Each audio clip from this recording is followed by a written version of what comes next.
ہمارے بزرگوں نے، ہمارے پیر و مرشد نے ہمیں یہ سکھایا، یہ تربیت دی کہ مخلوق سے امید کے رشتے نہ بنا، اللہ سے امید رکھو۔ میں بھی یہی عرض کروں گا اپنے احباب سے کہ کسی بندے سے امید رکھنے کی ضرورت کیا ہے؟ اللہ سے امید رکھیے، وہ جزا دینے والا ہے، اجر دینے والا ہے، ہمارے اعمال کو قبول کرنے والا ہے، ہمارے گناہوں پر پردہ ڈالنے والا ہے، قیامت کے دن اپنی رحمت فرمانے والا ہے، ہمارے حق میں اپنے حبیب کی شفاعت قبول کرنے والا ہے، جہنم کے عذاب سے نجات دینے والا ہے، قبر کی منزل کو آسان کرنے والا ہے، دنیا میں ہے تو وہی روزی دینے والا ہے، بیمار ہو جائیں تو شفا دینے والا ہے، مقروض ہو جائیں تو قرض ادا کروانے والا ہے، بے روزگار ہوں تو روزگار دینے والا ہے، بے علم ہو تو علم دینے والا ہے، بے عمل ہو تو حسن عمل کے انداز سے کھانے والا ہے۔ تو پھر دنیا میں کسی شخص کی حاجت کیا ہے؟ کسی کے ماننے اور منوانے کی ضرورت کیا ہے؟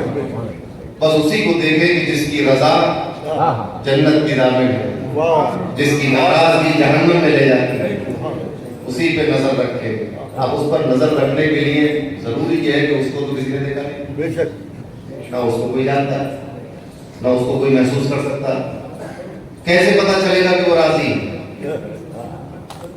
کیونکہ اسی کی رضا پہ نظر رکھنی ہے، امید تو اسی کے فضل و کرم سے لگانی ہے، مگر وہ کس سمت میں لگے گی امید یہ کسی کو نہیں معلوم۔ دنیا میں تو کوئی جانتا ہی نہیں تھا اللہ، امید تو چھوڑ دیجئے، لوگ یہی نہیں جانتے تھے کہ اللہ ہے۔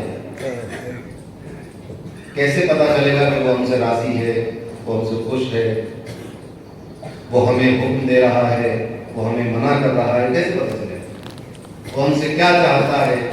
کیسے پتا چلے گا؟ اس کو تو سب معلوم، ہمیں کیسے پتا چلے گا؟ تو اس کے لیے اللہ نے ایک نظام بنایا، انبیاء اور مرسلین کو دنیا میں بھیجا۔ تو نبیوں نے بتایا کہ لا الہ الا اللہ، تو چونکہ ہمیں ماننا اسی کو تھا تو ہم نے مان لیا کہ اس کے سوا کوئی عبادت کے لائق نہیں۔ نبیوں نے بتایا کہ کرنے کا حکم اللہ دیتا ہے، نبیوں رسولوں نے بتایا کہ اللہ اس چیز سے روکتا ہے، اور سب سے آخر میں خاتم النبیین محمد مصطفیٰ صلی اللہ تعالیٰ علیہ وسلم نے دنیا میں تشریف لا کر اللہ کے احکامات و پیغامات ہم تک پہنچائے، اور اس کی خوشی اور اس کی رضا اور اس کی ناراضگی کے اسباب ہے۔ تو اب اللہ راضی ہوا کہ نہیں ہوا یہ کون بتائے گا؟ یہ رسول اللہ بتائے گا۔ ان سے پوچھنا ہوگا کہ کون سا کام کرے کہ اللہ راضی ہو۔ امید تو بندوں سے نہیں رکھنی، توکل کسی انسان پر نہیں رکھنا ہے، مدد کسی انسان سے نہیں مانگنی، ہمت اور حوصلہ کسی بندے اور مخلوق سے نہیں لینا ہے، نفع کی امید کسی مخلوق سے نہیں رکھنی ہے، رکھنی تو اللہ سے ہے، مگر یہ پتہ کیسے چلے گا؟ اس کے لیے ایک وسیلہ اللہ نے دیا کہ یہ میرا رسول ہے، اس سے پوچھو کہ میں کہاں ملوں گا، تو یہ بتائے گا تمہیں کہ تم جب کسی بیمار کی عیادت کو جاؤ گے تو میں اسی بیمار کے پاس ہوں۔ جب تم مسجد میں آ کر میرے سامنے سر کو سجدے میں رکھ دو گے تو میں تم سے قریب ہو جاؤں گا۔ کون بتایا؟ یہ رسول بتایا۔ تو اللہ کے احوال، اس کے عرفان، اس کا قرب حاصل کرنے کے لیے رسول کی ضرورت ہے۔ معاذ اللہ رسول پر کوئی توقع نہیں کرتا، کسی بندے سے عبد و رسول، اب تو گواہی دیتے ہیں کہ محمد صلی اللہ علیہ وسلم اللہ کے بندے ہیں۔ بندے پر توقع کیسا؟ کسی مسلمان کا نہیں، مگر اللہ پر توقع رکھنے کے لیے وسیلہ چاہیے کہ وہ توقع ہوا بھی کہ نہیں ہوا اللہ پر۔ بہت سی قومیں ہیں جو اللہ کو مانتی ہیں مگر اللہ ان کو نہیں مانتا کہ یہ مجھے مانتے ہیں۔ عجیب بڑی بات ہے، بندہ تو اللہ کو مان رہا ہے، قربانی بھی کر رہا ہے، عبادت خانے بھی بنائے ہوئے ہیں، سنگوگ بھی بنا لیے، مگر اللہ کہتا ہے کہ یہ میرے بندے کوئی مسلمان نہیں، یہ ایمان والے نہیں۔ یہ بندے کہہ رہے ہیں کہ ہم نے اللہ کے لیے یہ بنایا، ہم نے اللہ کے لیے ایسا کیا، ہم اللہ کے لیے قربانی دیتے ہیں۔ اللہ کہتا ہے کہ یہ میں ان کی قربانی قبول کرتا ہوں، میں ان کا کلمہ قبول کرتا ہوں، میں ان کی توحید قبول کرتا ہوں۔ یہ سب کافر مشرک۔ وہ لوگ کہتے ہیں کہ مولا ہمارے پاس تو آسمانی کتاب ہے، فرمایا تم نے تحریر کر لی، تم نے اپنے ہاتھوں سے لکھ کر کہہ دیا کہ اللہ نے کتاب دی، وہ کتاب بھی گئی ہاتھ سے۔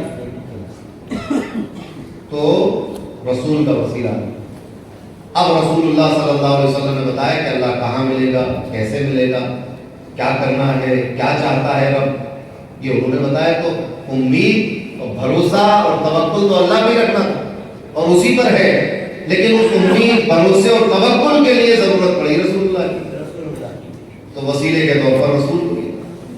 تو جو نبی کریم صلی اللہ علیہ وسلم کے سامنے لوگ تھے، آپ یقین مانیں صدیق اکبر نے کسی ولی کا سہارا نہیں پکڑا، کسی کا نہیں، کسی پیر، کسی ولی کے پاس کوئی فاتح کیا ضرورت ہی نہیں، سامنے رسول اللہ پر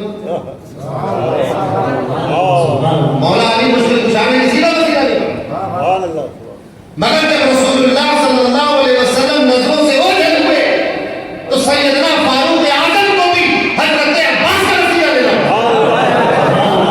ایک وسیلہ اور ہے لوگ، کچھ لوگ کہتے ہیں کہ اس سے نبی کے وسیلے کی نفی ہو گئی، میں کہتا ہوں میرے نادان اس سے ایک اور وسیلہ جڑا، نبی کا وسیلہ تو قرآن سے ثابت تھا، اب حضرت عباس کا وسیلہ سیدنا فاروق اعظم کے عمل سے ثابت ہوا، تو اب دو وسیلے ہوا۔ نبی کا وسیلہ تو قرآن سے ثابت تھا، غیر نبی کا وسیلہ صحابہ کے عمل سے ثابت ہو گیا۔ تو جب رسول آنکھوں کے سامنے نہ ہو تو پھر وسیلہ اس کا پکڑو کہ جس نے رسول کو دیکھا۔ تو حضرت علی کو کسی وسیلے کی ضرورت نہیں تھی، مگر حضرت خواجہ حسن بصری کو مولا علی کے وسیلے کی، یہ براہ راست نبی کو نہیں دیکھا۔ امام مجاہد کو حضرت عبداللہ ابن عباس کے وسیلے کی ضرورت پڑی تفسیر کرنے کی، کیونکہ انہوں نے براہ راست رسول اللہ کو نہیں دیکھا۔ تو صحابہ کا وسیلہ مقصود نہیں تھا، رسول تک پہنچنے کے لیے صحابہ کو رسول کو پکڑا تھا اللہ تک پہنچنے کے لیے۔ اب جو تابعی اس دور میں پیدا نہیں ہوا، بعد میں پیدا ہوا، وہ تو تابعی کو نہیں جانتا، اس کو تو تابعی تک پہنچنا ہے، تو تابعی سے اس نے دعوت۔ مقصود اس کی زندگی میں یہ نہیں تھا کہ میں تابعی کو وسیلہ بنا لوں، تبھی تابعی کو وسیلہ بنایا تابعی تک پہنچنے کے لیے، تابعی کو وسیلہ بنایا صحابی تک پہنچنے کے لیے، صحابی کو وسیلہ بنایا نبی تک پہنچنے کے لیے، اور نبی کو وسیلہ بنایا اللہ پر توکل کے لیے، اس کے عرفان کے لیے، اس کی عبادت کے لیے، اس پر بھروسے کے لیے، اس سے مدد مانگنے کے لیے، اس کی عبادت کرنے کے لیے۔ تو نہ تابعی نے تابعی کی عبادت کی، نہ تابعی نے صحابہ کی عبادت کی، نہ صحابہ نے رسول اللہ کی عبادت کی، نہ رسول اللہ نے جبریل کی عبادت کی۔ عبادت تو سب اللہ کی کر رہے ہیں، مگر وسیلے دے دیا۔ چلا آ رہا ہے رسول اللہ، آج حدیث قدسی ایسی ہے جس میں جبریل کا ذکر نہیں، رسول اللہ فرماتے ہیں کہ مجھ سے اللہ نے فرمایا، مگر بعض حدیثیں ایسی ہیں جس میں رسول اللہ فرماتے ہیں کہ جبریل نے مجھ سے کہا، اور یہ کہا کہ اللہ یہ فرماتا ہے جبریل کے وسیلے سے۔ تو ایک سلسلہ ہے، تو ہمیں مقصود تو یہ تھا، مطلوب تو یہ تھا کہ وہ ہمارا رب ہے، اس نے ہمیں پیدا کیا، وہی ہمیں کھلاتا پلاتا ہے، تو اسی کی طرف جانا ہے۔ تو اس کی طرف جانے کے لیے ان اولیاء کے، رسولوں کے، صحابہ کے، اولیاء کے، شہداء کے ایک سلسلے کی ضرورت ہوتی ہے، اس سے زیادہ کچھ نہیں۔ آج اس میں ہم بیٹھے ہیں، ہم امام الاولیاء پر توکل نہیں کرتے، ان کو سجدہ نہیں کرتے، ان کی عبادت نہیں کرتے، ان سے استعانت اور ان کی عبادت نہیں کرتے، مگر چونکہ ان کے ہاتھ سے ہمیں پہنچنا ہے سرکار بغداد تک، تو ہم یہاں بیٹھے ہیں اللہ کی طرف جانے کے لیے۔ اب جو شخص یہاں آ کر بیٹھے اور انہیں تک ہو کے رہ جائے تو اس کا بیٹھنا بیکار ہے۔ آپ یہ کہتے بس میں امام الاولیاء تک ہی آیا ہوں، اس سے آگے نہیں جاؤں گا، تو پھر آنا بیکار ہے۔ یہ جیسے یہود و نصارہ ہے، بیکار ہو گیا ان کا کلمہ پڑھنا اپنے نبیوں کو۔ کوئی اللہ کا بیٹا کہہ بیٹا حضرت عیسیٰ علیہ السلام کو، ان کی عبادت شروع کر دی، خراب ہو گیا۔ تو جانا اللہ کی طرف تھا، امید اللہ سے رکھی جائے گی۔ تو اب یہ اعتراض آپ کریں کہ امید تو اللہ سے رکھنی تھی، اور یہاں غوث اعظم سے آپ امید لگائے ہوئے، تو ہم غوث اعظم سے امید لگائے ہیں کہ وہ ہمیں آگے پہنچائیں، اور آگے کی امید لگائے ہیں تو مولا علی مشکل کشا سے کہ ہمیں رسول تک پہنچائیں، اور رسول اللہ سے امید لگائے ہیں کہ وہ اللہ تک پہنچائیں، اور اللہ تک پہنچے تو پھر توکل اس پر ہوگا، عبادت اس کی ہوگی، استعانت اس کی ہوگی، مدد اس کی ہوگی، بھروسہ اس کا ہوگا، امید اس کی ہوگی۔ تو جب امید اس سے ہوگی تو پھر نیچے کسی کے ہمارے تعریف کرنے یا برائی کرنے سے کیا فرق پڑتا ہے؟ آپ کی کار میں اگر پیٹرول بڑھتا ہے تو آپ کو ڈیزل کے دام سے کیا لینا ہے؟ اور اگر ڈیزل بڑھتا ہے تو پیٹرول سے کیا لینا ہے؟ اور اگر گیس بڑھتی ہے تو پیٹرول ڈیزل سے کیا لینا ہے؟ اور ہماری گاڑی میں نہ تیل نہ پیٹرول نہ گیس، ہماری گاڑی میں تو دھکا لگتا ہے، الحمدللہ وہ سے آگے ہماری گاڑی میں پیٹرول۔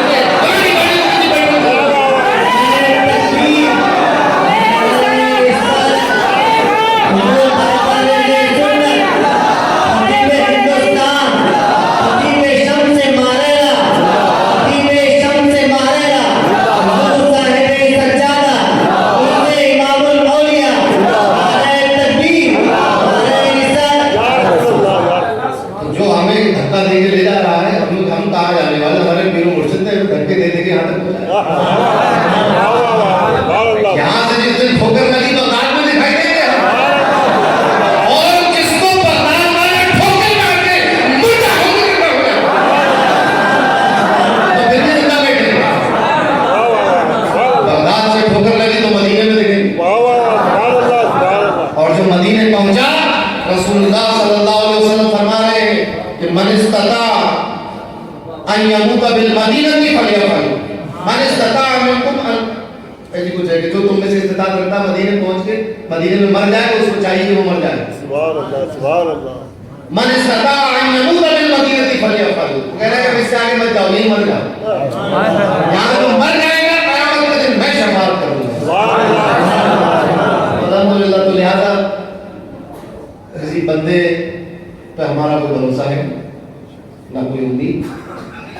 رسول اللہ نے فرمایا کہ پوری دنیا تمہیں فائدہ پہنچانا چاہے نہیں پہنچا سکتی سوائے اتنا کہ جتنا رب چاہتا ہے، اور پوری دنیا تمہیں نقصان پہنچانا چاہے تو نہیں پہنچا سکتی سوائے اتنا کہ جتنا رب چاہتا ہے، اور رب جس کو فائدہ دینا چاہتا ہے کوئی روک نہیں سکتا، اور جس کو نقصان دینا چاہے کوئی روک نہیں سکتا۔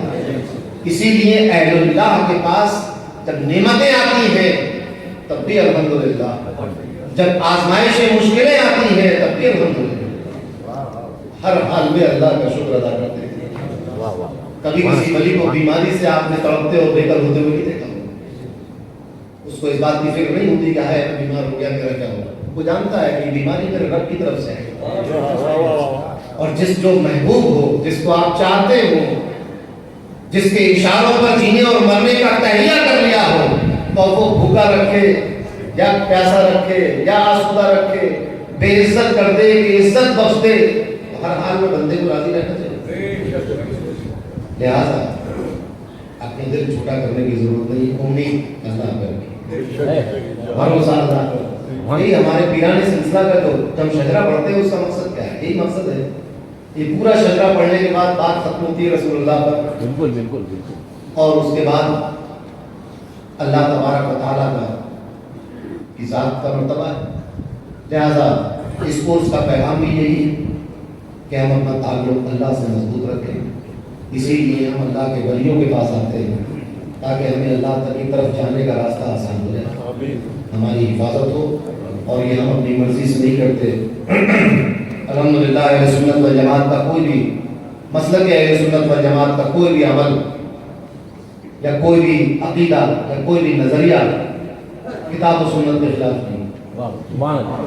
الحمدللہ، یہ الگ بات ہے لوگوں کو معلومات نہیں، لیکن اہل سنت و جماعت کا کوئی بھی نظریہ ہو، معاملات ہو، کچھ بھی، عوام کے چاہے عوام کے اعمال کو چھوڑ دیجیے، آپ تو ان کی اپنی مرضی سے، لیکن جو علماء نے تحریر کر دیا ہے مسلک اہل سنت، کوئی بھی نظریہ، کوئی اصول، کوئی عقیدہ کتاب و سنت کے خلاف نہیں ہے۔ قرآن فرما رہا ہے یا ایھا الذین آمنوا اتقوا اللہ وکونوا مع الصادقین، اے ایمان والو اللہ سے ڈرو، اس کا تقوی اختیار کرو اور سچوں کے ساتھ ہو جاؤ۔ پڑھیے لا الہ الا اللہ محمد رسول اللہ۔ اس آیت کے پہلے مخاطب آپ ہو گئے، اے ایمان والو۔ فجر کی نماز پڑھی تھی، ظہر کی نماز کا ارادہ ہے، یہی تقوی ہے، اللہ کا تقوی اختیار کیا۔ اور اس درگاہ میں کتنے پیسے پڑے ہوئے ہیں، موبائل ہیں، لوگوں کے سامان ہیں، آپ چرا رہے ہیں نہیں چرا رہے ہیں؟